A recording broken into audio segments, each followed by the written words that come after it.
Hello students, how are you? I hope all of you are well. So students, today we are going to start the next topic, which is the Gauss law. So students, Gauss law basically related to the electric field. किससे related है? Electric field. Obviously electric field से ही related सारी चीजें हैं. It is also related to the electric flux. Electric flux के बारे में अपन study कर चुके हैं. What is electric flux? The number of field line which passes through a surface. ये देखा था अपन ने. इलेक्ट्रिक फ्लक्स के बारे में अपन ने क्या देखा? This is the phi, this is electric flux, and this is the E ds cos theta. dA भी अपन हो सकता है, अपन ने पहले dA लिखा, कोई दिक्कत नहीं. This is the surface, okay, and this is cos theta. यही देखा था अपन ने. ठीक है. अगर अपन इसको वेक्टर फॉर्म में लिखे, then this will be E dot ds. सही है बात. Okay, so this is the theta angle between the electric field and area vector. Okay, तो अगर मैं यहाँ पे बात करूँ इलेक्ट्रिक फील्ड की, this remains always same, means this will be constant. ठीक है. अब तक अपने इलेक्ट्रिक फील्ड क्या लिया है? कांस्टेंट लिया. ध्यान रखिए ना, इलेक्ट्रिक फील्ड चेंज नहीं हो रही है. Okay, so the electric field is constant. Okay, अगर मैं यहाँ पे बात करूँ, suppose this is any surface. Okay students, and this is the direction of electric field and this is the area vector. This is the area vector. Okay, चलो इसके लिए अपन ds लिख लेते हैं एक बार के लिए, इसको कोई दिक्कत नहीं. This is ds. Okay students, and this is the angle between them. So we can write the electric flux as E ds cos theta. बोलो सही बात है, इसी को अपन लिख सकते हैं. ओके स्टूडेंट्स, तो ये तो थी अपने पास बेसिक जो अपन ने स्टडी की, जो कि अभी भी अपने काम में आने वाली है. ओके, अब गॉस लॉ की अगर अपन बात करें, तो Gauss law is used to find out the electric field of the closed surfaces. Closed surface, जैसे अगर अपन बात करें 3D surfaces, 3D means cylinder, cone, sphere etcetera. ठीक है. अब आप बोलोगे सर ये तो हम वैसे भी फाइंड आउट कर सकते हैं. फाइंड आउट तो कर सकते हैं, but with it this is the very easy method to find the electric field of the 3D structure, means closed surfaces. Okay students, so we can use this method, this law, to find out the electric field for the closed surface only. Other surface, open surface, जैसे sphere की मैं बात sorry square की अगर मैं बात करूँ, तो इसका अपन इस फॉर्मूले से यूज नहीं कर सकते. इस लॉ से अपन इलेक्ट्रिक फील्ड फाइंड आउट नहीं कर सकते. Okay students, so it is used only for closed surfaces. पहली बात आपको ये समझनी है. Okay, this is only for closed surfaces. आगे बात समझ में. So let discuss what is the Gauss law. देखते हैं.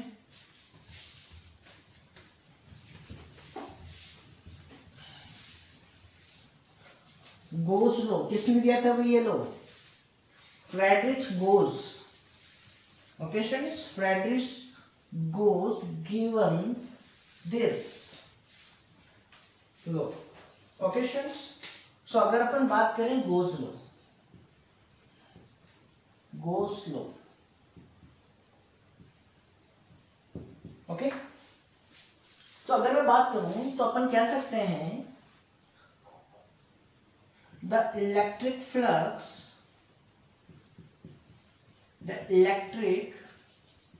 flux of any closed surface,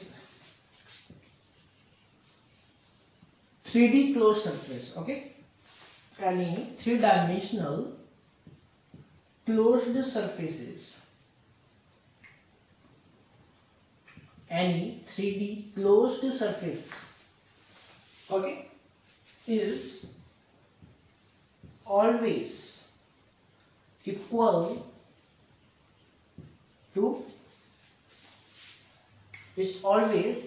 to the multiple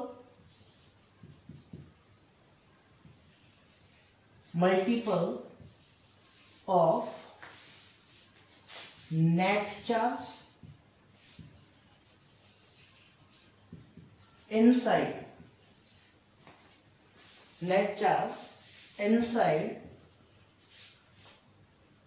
the surface and 1/epsilon naught. बात समझ आ रही है? The electric flux of any 3D closed surface is always equal to the multiple.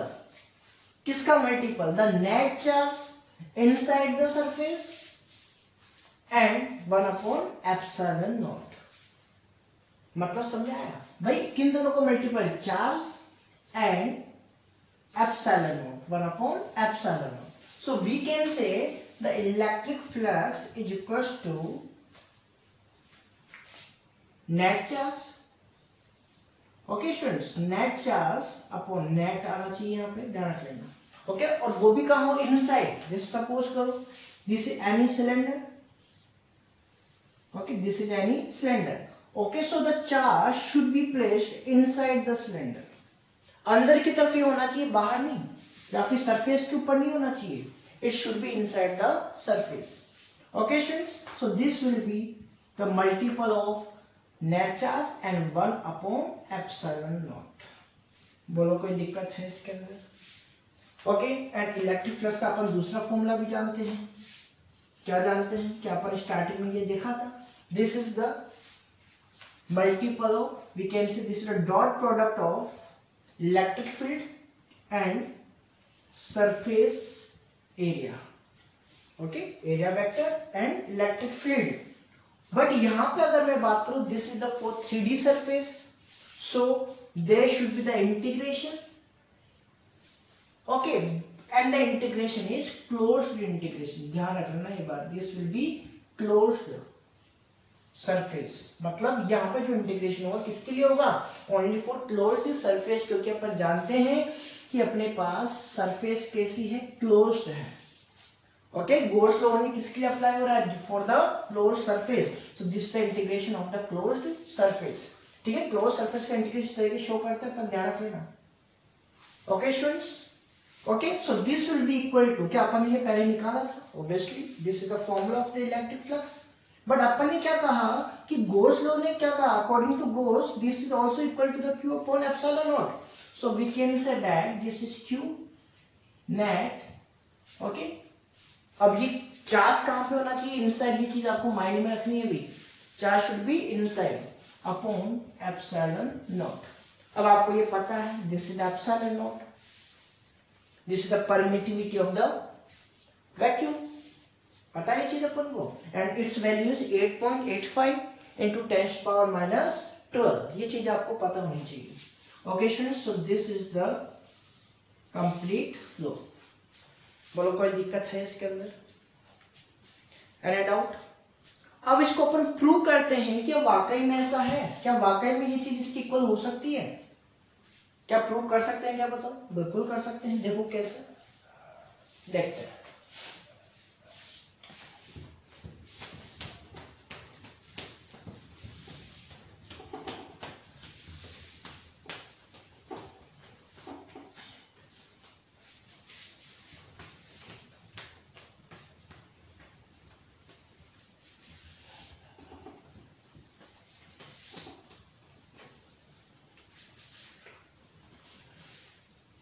Okay, so now proof of Gauss law.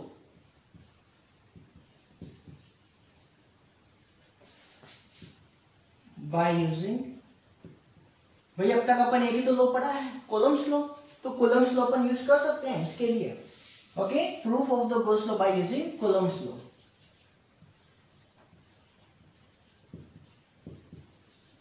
बोलो कोई दिक्कत? क्या आपको कंप्लीट दिख रहा है क्या? ओके, ठीक है. अब अपन देखते हैं Gauss law कैसे अपन से फाइंड आउट कर सकते हैं, या कैसे अपन प्रूव कर सकते हैं that the electric flux is equal to the q upon epsilon naught. Okay students, तो सबसे पहले अगर मैं बात करूं Gauss law, तो ये अप्लाई कैसे होगा? Suppose this is any surface. Okay student, this is any surface. Okay, 3D surface होगी, this is sphere, we can say this is sphere. Okay, भाई क्लोज सरफेस के लिए ही होगा पहली बात तो ये, ठीक है, तो obviously this is the sphere.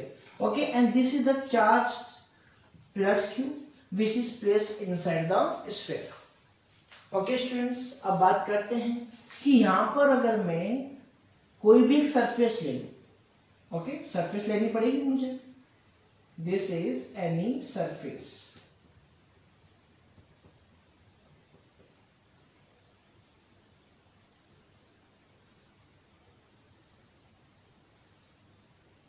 Okay, this is any surface. अगर मैं यहाँ पे बात करूं सरफेस के लिए, तो अब ये बताओ क्या अपन यहाँ पे इस स्मॉल सरफेस के इलेक्ट्रिक फ्लक्स फाइंड आउट कर सकते हैं? कर सकते हैं, बिल्कुल कर सकते हैं. We know that this is the direction of electric field. Okay student, this is the direction of electric field. बोलो सही बात है. बट अपन ये भी जानते हैं, for this the area vector is also also parallel to the electric field. This is the area vector. बोलो ये बात भी सही है.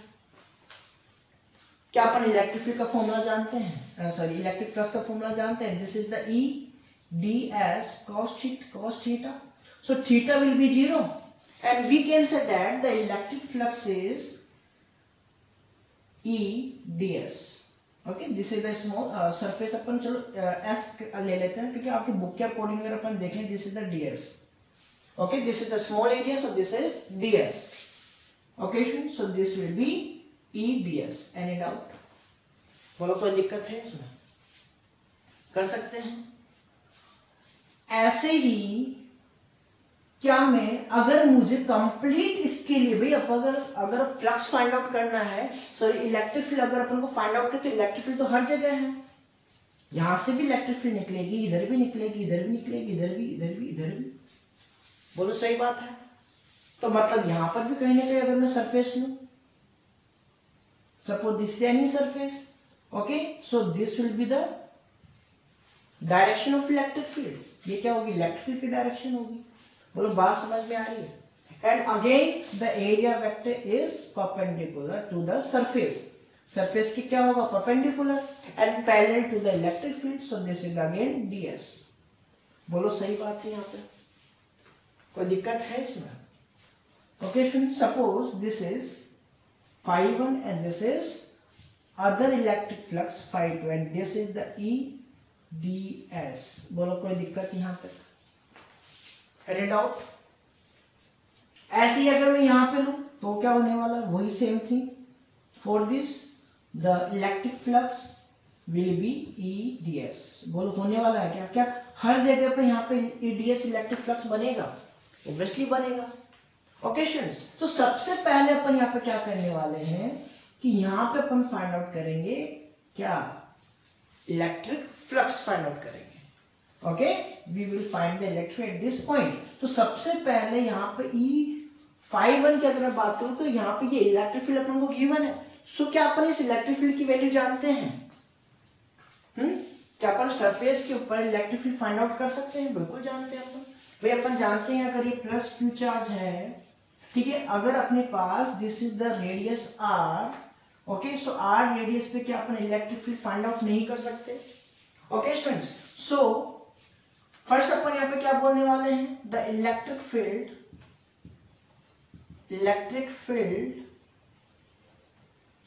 Eight the surface of sphere. Okay students, electric field at the surface of the sphere. Okay students, तो अपन जानते हैं this is the r distance. So we can say that this is k q, this is the q charge upon r square. बोलो सही बात है. क्या मैं इस k को इस तरीके से रिप्रेजेंट नहीं कर सकता? 1/4 pi epsilon naught and q upon r square. Okay, this is for the vacuum. बात समझ में आ रही है? इसलिए अपने क्या ले लिया यहाँ पे? Epsilon not. वरना एप्सिलॉन भी हो सकता था अगर कोई अदर मीडियम होता. बात समझ आ रही है? यहाँ पे अपन बात करेंगे किसकी, कंप्लीट चैप्टर में अपन किसकी बात करने वाले, epsilon naught only. Okay so this is 1/4 pi epsilon q upon r square. बोलो कोई दिक्कत यहाँ पे? अगर मैं अब बात करूं φ1, this is the φ1, this is φ1। Okay student, so electric flux φ1 is equals to E ds, okay, and this is the φ2 and this is also E ds। बोलो सही बात है, कोई दिक्कत है? ऐसे ही मेरे पास यहाँ पे कितने फ्लक्स होंगे, बहुत सारे फ्लक्स होंगे। बोलो होंगे कि नहीं होंगे? ओके भाई, यहाँ पे अपने पास φ1 φ2 तो अपन टू सरफेस की उसके फ्लक्स है, लेकिन अपन जानते हैं यहाँ पे क्या है, कंप्लीट सरफेस है। कहीं पे भी आप क्या कर सकते हो, फ्लक्स फाइंड आउट कर सकते हो। तो वो टोटल फ्लक्स फाइंड आउट करने के लिए अपन को क्या करना पड़ेगा, इसका इंटीग्रेशन करना पड़ेगा। बोलो करना पड़ेगा कि नहीं करना पड़ेगा? बात समझ आ रही है? To find the electric flux on this whole surface we have to integrate this. Okay students, so अपन बात करते हैं नेट फ्लक्स। ओके स्टूडेंट्स, समझ आ रही है? ये चीज समझ आ रही है क्या? ये तो भैया अपन ने ओनली टू एरिया लिए, उसके कारण इलेक्ट्रिक फील्ड φ1 φ2 आई।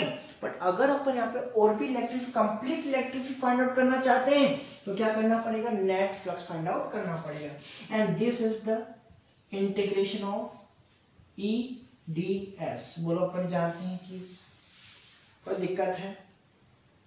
ठीक है, अब यहाँ पे कोस जीरो होगा, आपको पता है क्यों? क्योंकि आपको पता है हर एक प्लेस पे direction of the area vector and electric field will be zero. भाई एंगल कितना होगा इनके बीच, हमेशा जीरो होगा, तो आपको इसको कोस जीरो लिखने का बार बार कोई मीन नहीं है। ठीक है, अब यहाँ पे अपने पास आ गया electric field dot ds. Okay, we know that this is the constant, so this is the electric field and this is the sorry, यहाँ पे आप क्लोज सरफेस ले लो, क्योंकि अपन जानते हैं यहाँ पे अपन किसके लिए फाइंड आउट कर रहे हैं, क्लोज सरफेस, तो आप क्लोज सरफेस लोगे। Okay students, and this is the DS. Any doubt, कोई दिक्कत है क्या? बताओ यहाँ तक क्या अपन इस इलेक्ट्रिक फील्ड की वैल्यू पुट कर सकते हैं? This is the 1/4 pi epsilon naught, 1/4 pi epsilon naught. Okay students, and now we will integrate this is the sign of integration. Okay students, properly ध्यान रखना। okay, and this is the ds। so अपन को यहाँ पे करना क्या है, एक बात बताओ, अगर मैंने यहाँ पे छोटा सा सरफेस लिया, फिर इसका छोटा सा पार्ट यहाँ लिया, यहाँ पे करते करते अपन ने क्या किया, कंप्लीट स्फीयर ले लिया। Suppose this is the sphere, तो अगर अपन यहाँ पे छोटा सा पार्ट लेते हैं, ये छोटा सा पार्ट, तो कंप्लीट धीरे धीरे क्या आएगा, complete area, complete surface area of the sphere is 4 pi r square। क्या ये चीज सभी को पता है? तो अगर मैं इसको इंटीग्रेट करूंगा, बताओ मेरे पास क्या आएगा, 4 pi r square। so we can say that the flux, net flux is equals to 1/4 pi epsilon naught। this is and this is, sorry q नहीं लिखा अपन ने यहाँ पे, q,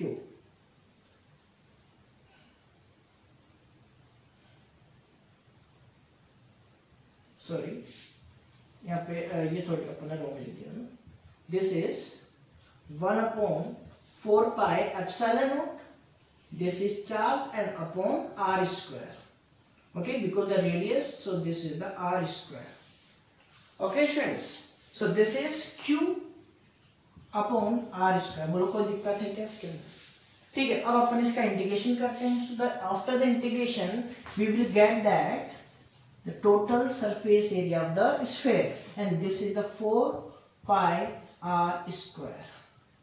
बोलो कोई दिक्कत है? this is the radius of the sphere। कर सकते हैं इस चीज को, देखो ध्यान से क्या होने वाला है, 4 pi to 4 pi, then r square to r square। so we can get the net flux is equals to q upon epsilon naught, and this is the proof of the Gauss law। ठीक है, तो अपन ये कह सकते हैं कि ये जो था, ये भी तो नेट फ्लक्स था भाई, तो ये किसके इक्वल है, क्या ये इसके इक्वल नहीं होगा?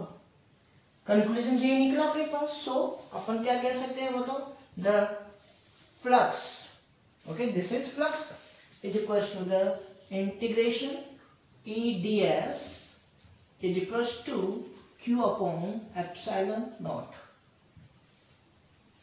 Okay, so this is the proof of the Gauss law. बोलो प्रूव हो गया कि ये चीज अपने पास कि अपने पास जो नेट फ्लक्स होता है वो क्या होता है, Q upon epsilon naught. Okay students, अब इससे रिलेटेड कुछ चीजें अपन को समझनी है, कुछ फैक्ट अपन को समझना है। क्या अपन को इसको देखने में ये पता चल रहा है कि अपन पर डिपेंड किसके ऊपर कर रहा है? इट ओनली डिपेंड बिकॉज ये तो कांस्टेंट वैल्यू है भाई, एप्सिलॉन नॉट क्या है, constant value. So we can say that the flux only depends on the charge. Only किसके ऊपर डिपेंड कर रहा है? चार्ज। नोट कर लो, the flux depends only on the charge, only charge पे डिपेंड कर रहा है। जैसे अगर मैं बात करूं, इस चीज को आपको नोट करना है भाई, the flux depends on the charge.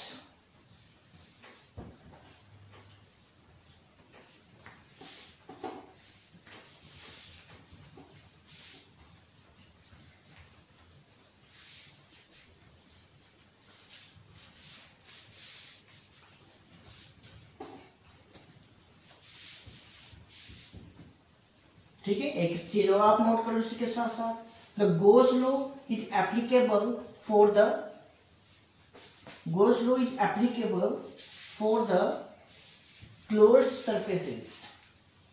Okay, ठीक है, तो अपन को यहाँ पे क्या पता चला? It depends only on the charge.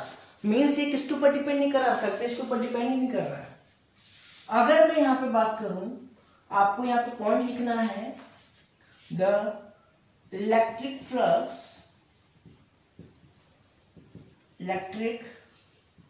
flux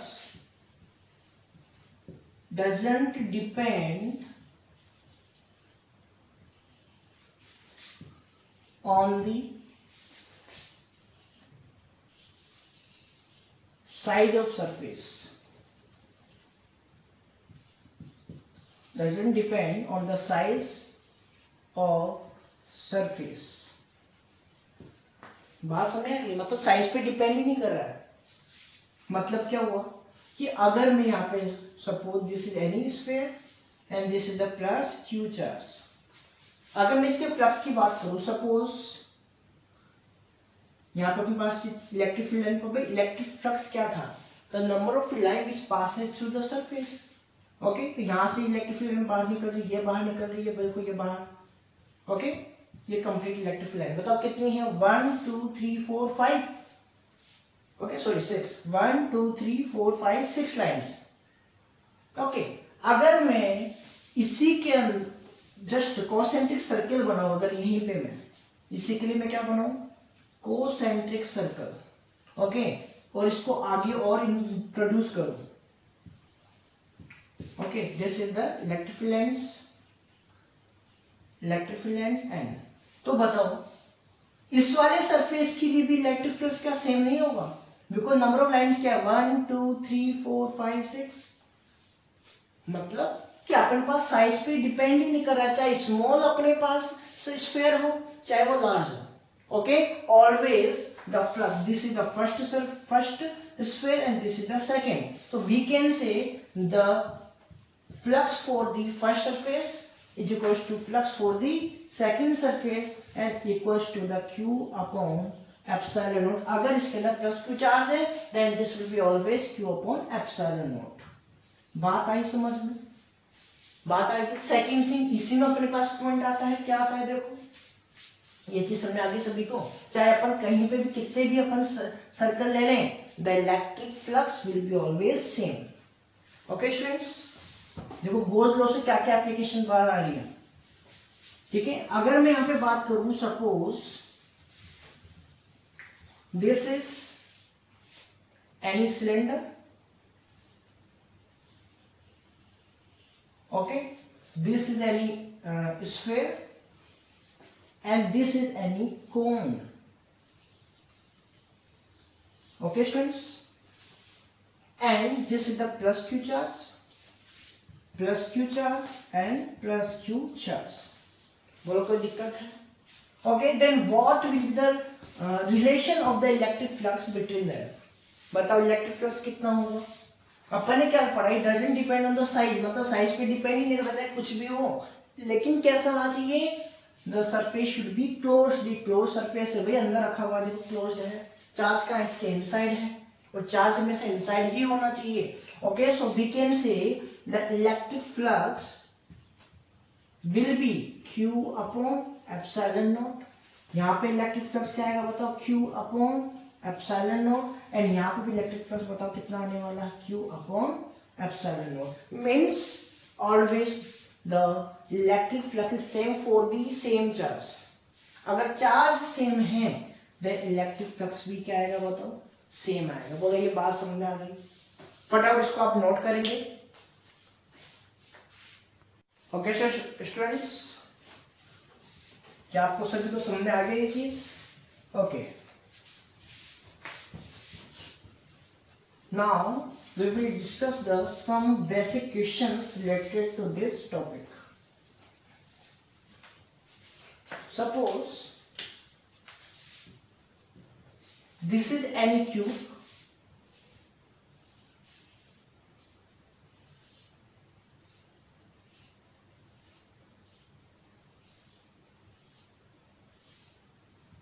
Okay students, this is any cube and a plus q charge is placed inside it. इसमें क्या रखा हुआ है, plus q charge. Okay, question आपके लिए है find the electric flux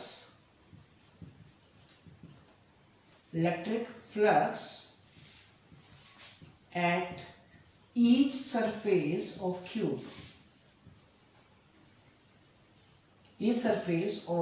cube, okay, हर एक सरफेस पे आपको इलेक्ट्रिक फ्लक्स फाइंड आउट करना है। ओके, सपोज दिस सरफेस, क्योंकि आपको पता है साइज अपने पास सेम है, ठीक है भाई, अपन यहाँ पे अगर बात करें तो इक्वली ही तो अपने पास होगा हर जगह पे, ठीक है। तो हर एक सरफेस पे अपने को क्या फाइंड आउट करना है, इलेक्ट्रिक फ्लक्स फाइंड आउट करना है। अपन ने कहा this is the first surface, second surface, third surface, fourth surface, okay, fifth and five surface. Okay, तो अगर मैं यहाँ पे बात करूं, अपन ने गोस लॉ क्या कहा, गोस लॉ ने ये कहा कि अपने पास कोई भी क्लोज सरफेस होगी then the total flux will be Q upon epsilon naught. क्या ये चीज अपन ने पढ़ी है बताओ, इसमें कोई दिक्कत है? अगर अपने पास टोटल जो फ्लक्स इसमें Q अपॉन एप्सिलॉन नॉट है, then we can say that the flux on the each side will be equal। पहली बात तो साइड इक्वल है, तो नंबर ऑफ लाइंस इक्वल पास होंगी हर एक सरफेस से। बोलो पास होंगी कि नहीं होंगी? हर एक सरफेस से जो नंबर ऑफ लाइंस हैं वो क्या होंगी, इक्वली पास होंगी।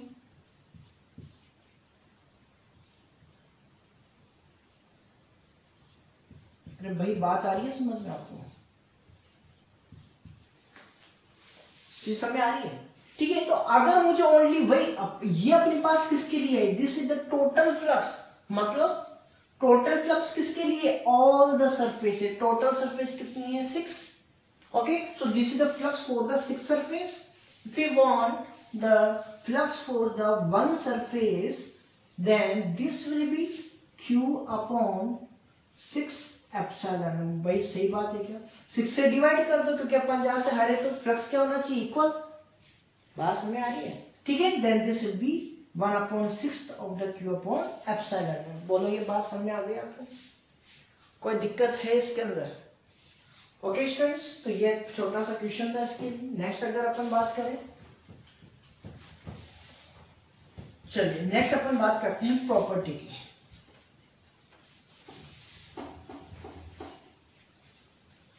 properties of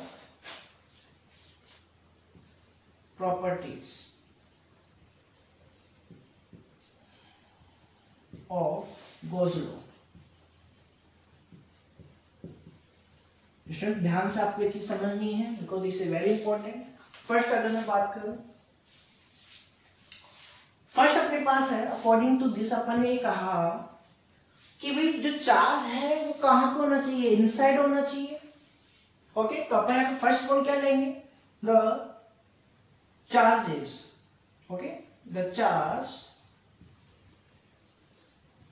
यहाँ पे क्या सकते हैं, to find the electric flux.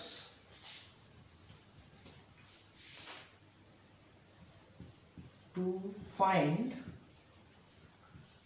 electric flux,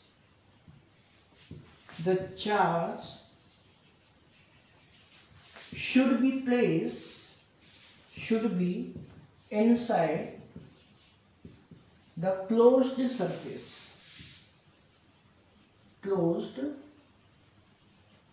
surface. Okay भाई, अगर अपन यहाँ पे इलेक्ट्रिक फ्लक्स देखो फाइंड तो वैसे भी कर सकते हैं. ओके तो यहाँ पर अगर मैं बात करूं इलेक्ट्रिक, ये गोस लॉ का लगा किसके लिए रहे हैं कि अपने पास चार्ज क्या हो इनसाइड, और उसी के लिए अपन क्या लगा रहे हैं, गोस लगा रहे हैं, गोस लॉ लगा रहे हैं. ओके स्टूडेंट्स, तो अगर मैं यहाँ पे बोलूं suppose this is any charge which is outside, समझ में आ रही है भी, अपने पास ये कोई भी स्फीयर है suppose. Okay and this is any Q charge, बोलो सही बात है. तो अगर मैं यहाँ पे बात करूं यहाँ से इलेक्ट्रिक फील्ड क्या होगी, इस डायरेक्शन निकलेगी आउटसाइड, बोलो निकलेगी कि नहीं. This is the electric field, this is electric field. Okay students, तो अगर मैं यहाँ पे बात करूं इलेक्ट्रिक फ्लक्स की, इसको आप थोड़ा इस तरीके से लिखो,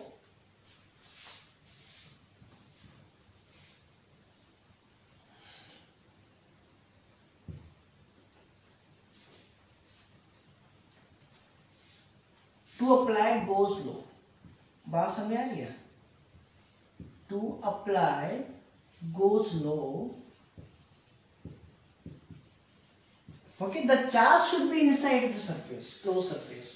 अब ध्यान से देखो, अगर अपन इसको बाहर लेते हैं तो होगा क्या, देखो ध्यान से, अपन ने कहा कि यहाँ पे कोई ना कोई क्या है, इलेक्ट्रिक फील्ड है, मतलब electric field will not be zero.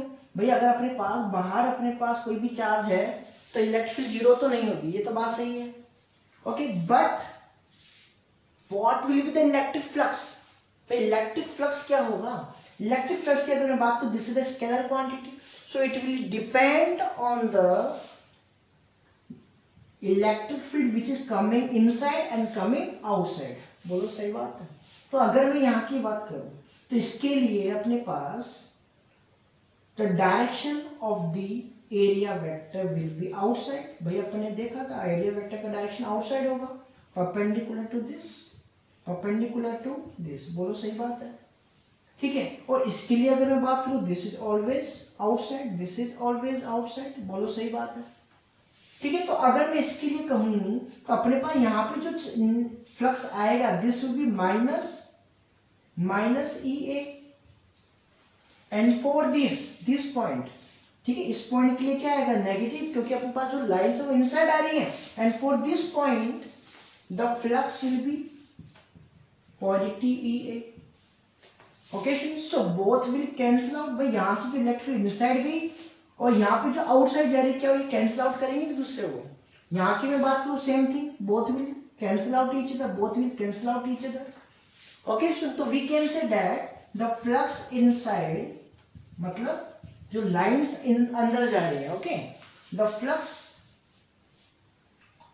Due to outline, due to coming out electric field, due to electric field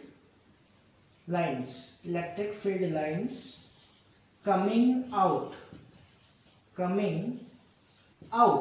okay यहां पर भी इसको अपन ऐसे लिखेंगे, the flux due to electric field lines, okay, coming inside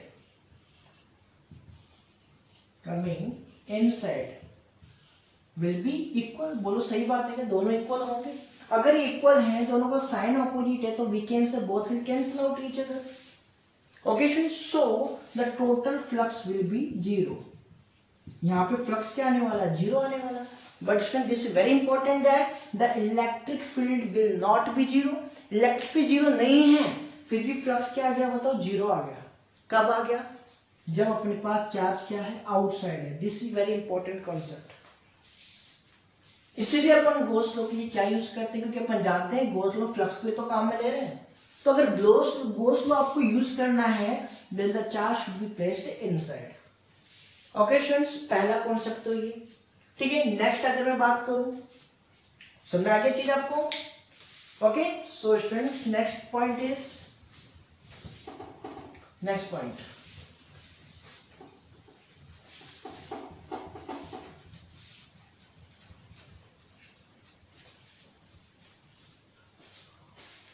Next point is electric flux. Electric flux is only calculated, is only find due to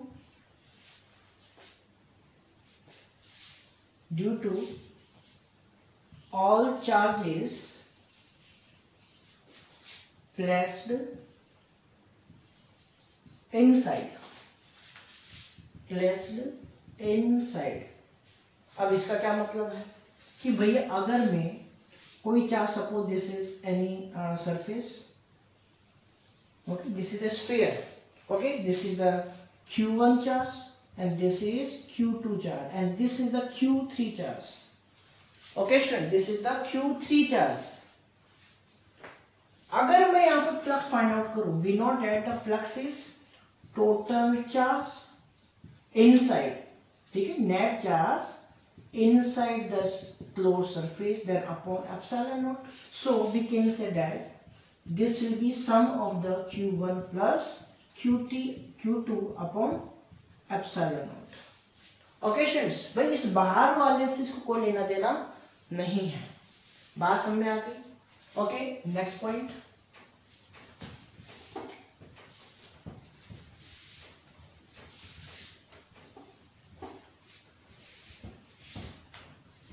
third point is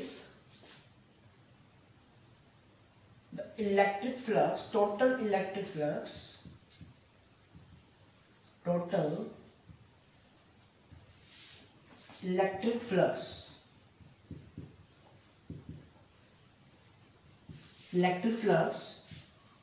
due to a dipole is 0. बात समझ आ रही है? Suppose this is any sphere, okay, dipole का मतलब समझते हैं, एक पॉजिटिव चार्ज और एक negative charge. Suppose this is the minus Q and this is plus Q charge. Okay students, तो अगर मैं यहाँ पे बात करूं भाई अपने पास this is minus Q and this is plus Q, so the total charge is, भाई टोटल चार्ज कितना है? 0. Minus Q plus Q, this will B 0. तो अपन जानते हैं फ्लक्स का फॉर्मूला क्या है, this the Q net charge which is present inside the any closed surface upon epsilon naught. अगर q 0 है then the flux will be 0. बोलो ये बात समझ में आ गई? Okay, next point is it is applicable. Okay, we can say this law is applicable only for those vector field,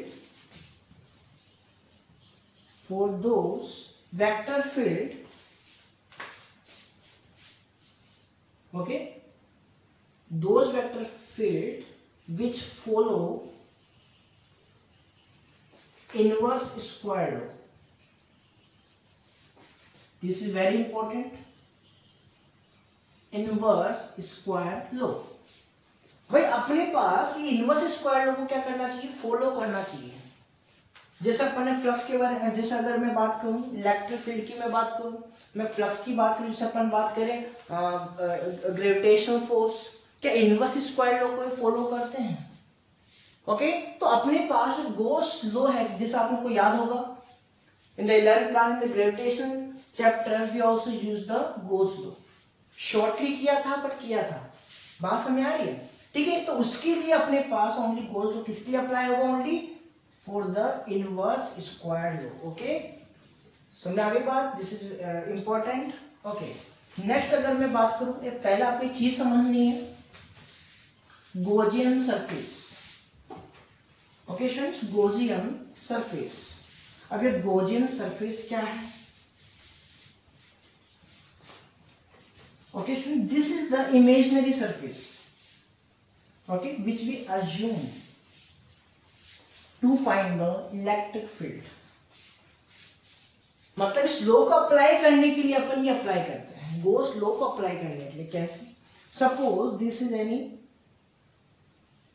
small cylinder, okay students,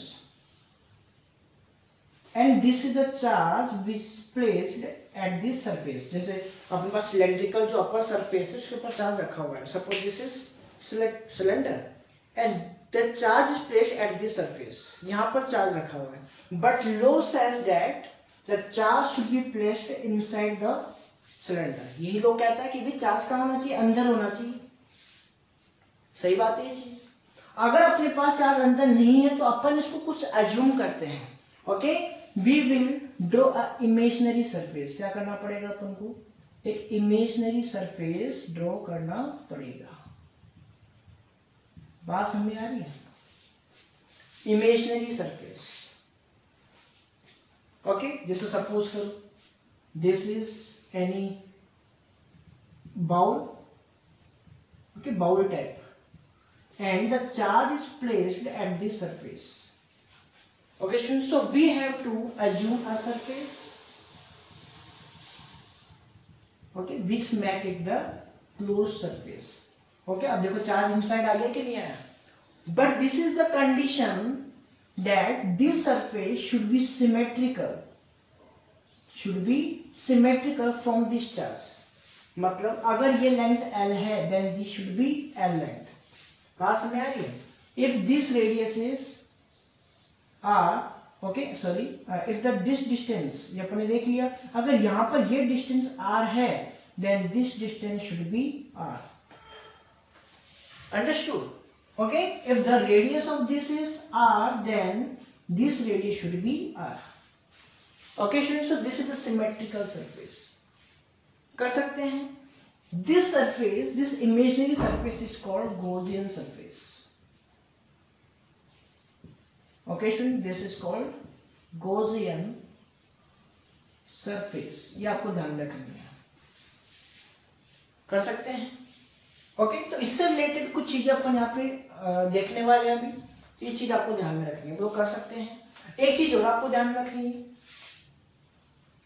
the electric field should be uniform at the every place of the Gaussian surface। जो भी अपन ने Gaussian surface बनाई है, okay students, complete surface पे अपने पास क्या होना चाहिए? इलेक्ट्रिक फील्ड कांस्टेंट होनी चाहिए, इक्वल होनी चाहिए। Okay, this is the important law for this Gaussian surface, Gaussian law। Okay students, अब देखो ध्यान से कुछ पॉइंट्स अपन देखते हैं।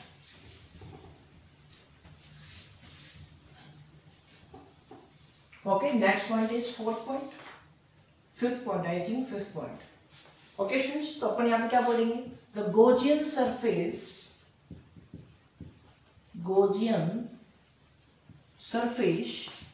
should be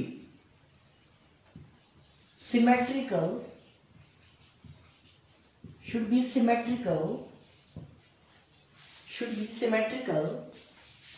about the charge, about the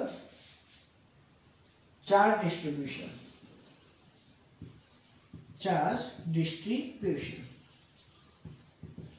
बोलिए, बात समझ आ रही? ठीक है, चीज समझ आ गई आपको? भाई अपने पास जो Gaussian सरफेस होगी, इट शुड बी सिमेट्रिकल। ठीक है, ये आप डायग्राम में इसमें ड्रॉ कर सकते हो।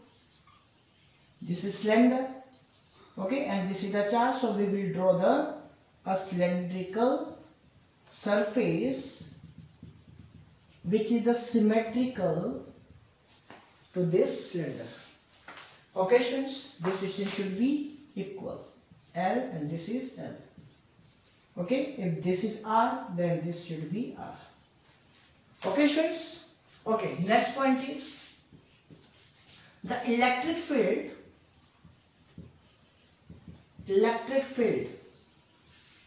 okay, on the Gaussian surface, on the Gaussian surface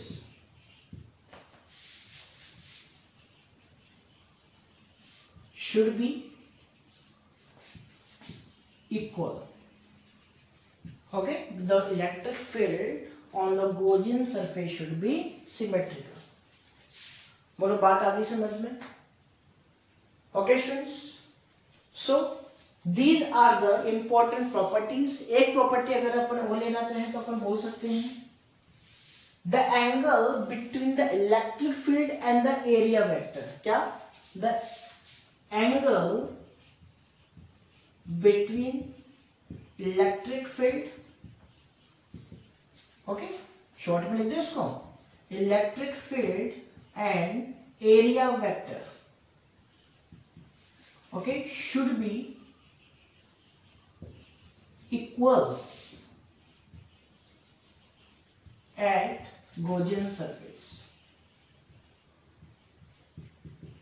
Gaussian surface. Okay students, means Gaussian surface से अपन जो एंगल लेंगे किसके बीच में, electric field and area vector should be equal.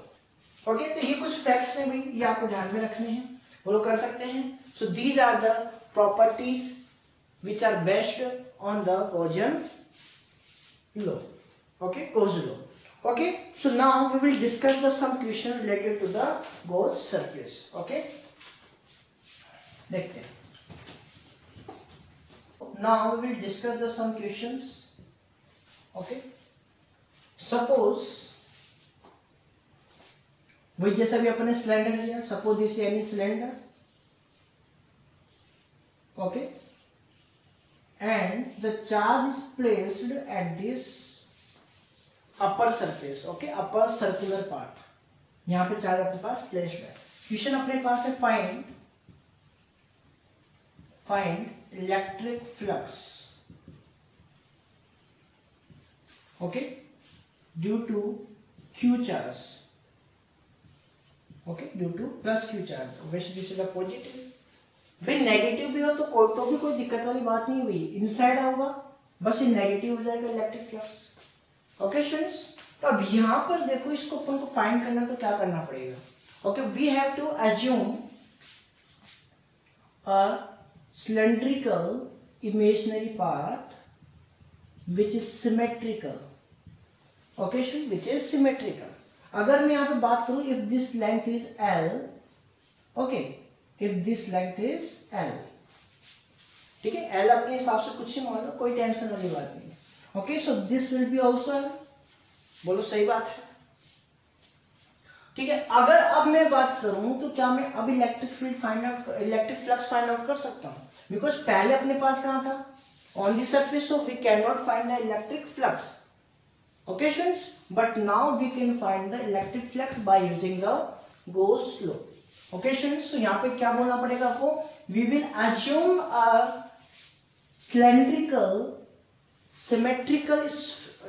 Symmetrical cylinder about the q charge. Okay students, ये language आपको note करनी है, ठीक है. we will assume a symmetrical cylinder about the charge of the height L. देखिए जिसकी height कितनी होगी बताओ, L होगी. ओके स्टूडेंट्स, अब देखो ध्यान से इसको कैसे अपन सोल्व, अपन जानते हैं Gauss लॉ अप्लाई हो सकता है यहाँ से. so this is the flux q upon epsilon naught. ये तो बात सही है, लेकिन this is very important students. Question अपने पास ये था, क्वेश्चन क्या था भाई अपने पास ये, इसके लिए आपको क्या करना था, इलेक्ट्रिक फ्लक्स फाइंड आउट करना था. बट अपन ने तो क्या किया है, इसके लिए किया है. अगर मैं इसकी बात करूं तो एक बात बताऊं, क्या इलेक्ट्रिक फ्लक्स कंप्लीट आया है अपने पास, अभी अपने क्या किया है, this is the complete electric flux of both surfaces. समझ आ रही है, both cylinder, this cylinder and this cylinder, but we have to find the electric flux only for this cylinder. So we can say that this will be the half. भाई अपन जानते हैं अपर वाली तो अपने पास है नहीं ना कहीं पे, भाई ये फ्लक्स तो है ही नहीं, ओनली फ्लक्स क्या है, this is the half flux. Okay, भाई फ्लक्स कैसे होगा, ओनली इस तरीके से होगा, ठीक है. जो अपर वाला है वो तो है ही नहीं ना यहाँ पे. Okay, so this should be the half. Okay, this should be the half of the total flux. This will be half of the total flux.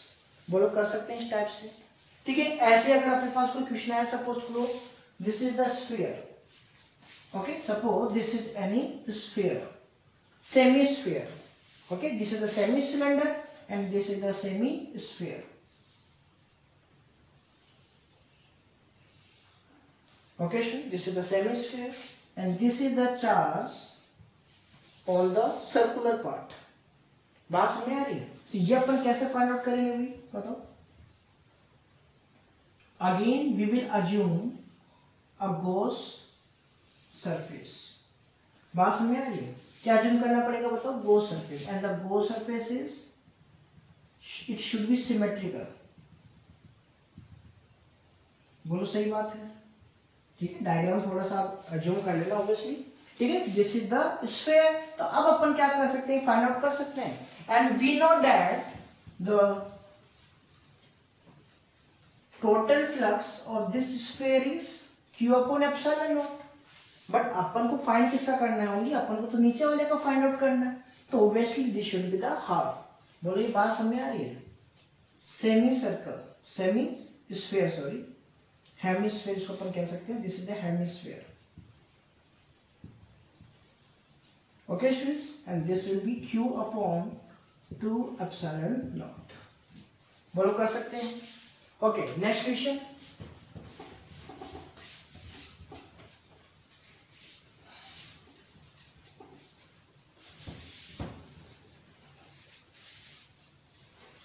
Suppose this is any 2D surface, कोई भी 2D surface है, plate मान लो, कोई भी 2D surface है, okay, and on this surface this is the q charge. क्या अपन इस चार्ज का फ्लक्स फाइंड आउट कर सकते हैं? Obviously we can not find the flux of this charge, okay students, क्योंकि ये क्लोज है ही नहीं, this is not close surface, this is the open surface, okay. So we have to make it close surface. अपन को इसको क्या बनाना पड़ेगा बताओ? क्लोज सरफेस को बनाना पड़ेगा, ठीक है। अगर मैं यहाँ पे बात करूं, क्या मैं इसको इस तरीके से कर सकता हूं? देखो ध्यान से समझना,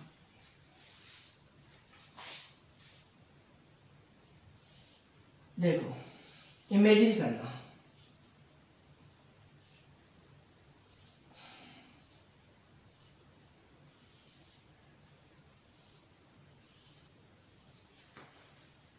okay, this is any plane surface.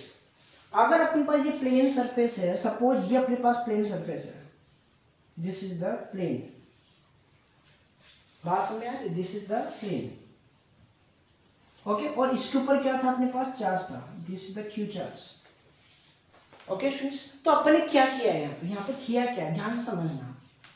यहाँ पे अपन ने इसके अराउंड क्या कर दिया? क्यूब ड्रॉ कर दिया। गॉसियन सरफेस के लिए क्या हो गई? दिस क्यूब, बात समझ रहे हो? This is symmetrical. देखो यहां से भी सिमेट्रिकल होगा, यहां से भी सिमेट्रिकल होगा, it should be symmetrical from this, it should be symmetrical from this. Symmetric, भाई ये रूल अप्लाई करना जरूरी है। सिमेट्रिकल क्यूब ही क्यों बनाया? This because this is the plane. इससे पहले स्फीयर ही क्यों बनाया? कि स्फीयर के सेंटर में ही अपने पास क्या हो सकता है? सिमेट्रिकल बन सकता है, क्योंकि इससे देखो ये रेडियस r है, this will B radius r, this will B radius r, this will B radius r। बात समझ आ रही है? तो अपन ने क्या किया? We will assume a surface, this is the Gaussian surface, Gaussian surface.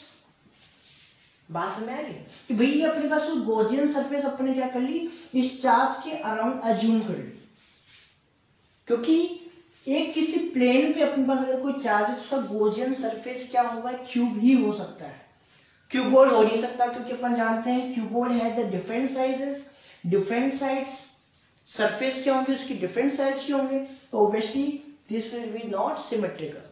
क्या वो सिमेट्रिकल होगा? नहीं हो सकता। तो we can say the Gaussian surface for this plane surface is cube. बोलो बात समझ आ गई? तो अब अपन कह सकते हैं, क्या कह सकते हैं बताओ? इससे पहले भी अपन ने क्वेश्चन किया था, We know that the total flux is Q upon epsilon naught. बताओ यहाँ तक कोई दिक्कत है?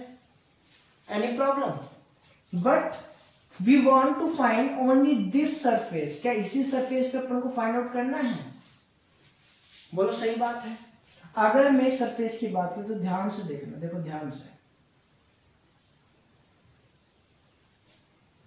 ये surface है, बोलो यही तो सरफेस थी ना अपने पास, जिसके ऊपर अपने पास क्या था, ये चार्ज था, क्यू चार्ज। बात समझ आ रही है? तो अगर मैं बात करूं इसके जस्ट अपने पास सिमेट्रिकल सरफेस, क्या इसी को अपन नहीं मान सकते? किसी भी एक सरफेस को क्या कर लो, सिमेट्रिकल मान लो। बात समझ आ रही है? Okay, so this should be, कोई भी एक अगर अपने पास साइड है, कोई भी एक सरफेस है, we know that this will be the 1/6 part of the total charge, total flux. बात समझ आ रही है? फिर अगर मैं किसी एक सरफेस से फ्लक्स फाइंड आउट करना चाहता हूं, इससे पहले भी अपन ने इक्वेशन किया था, तो ये क्या होना चाहिए, this is the 1/6 of the total flux. बोलिए बात समझ आ रही है क्या आपको ये चीज? बोलो समझ आ रहा है पक्का? देखो ध्यान से, so we can say that the flux on this plane surface will be 1/6 of the total flux. बोलो समझ आ गया क्या? Okay students, so this is the Gauss law. Okay, now in the next lecture we will study about the applications of the Gauss law, कि Gauss law कहाँ कहाँ applicable है, कहाँ कहाँ अपन इसको use करने वाले हैं। Okay students, so take care, bye.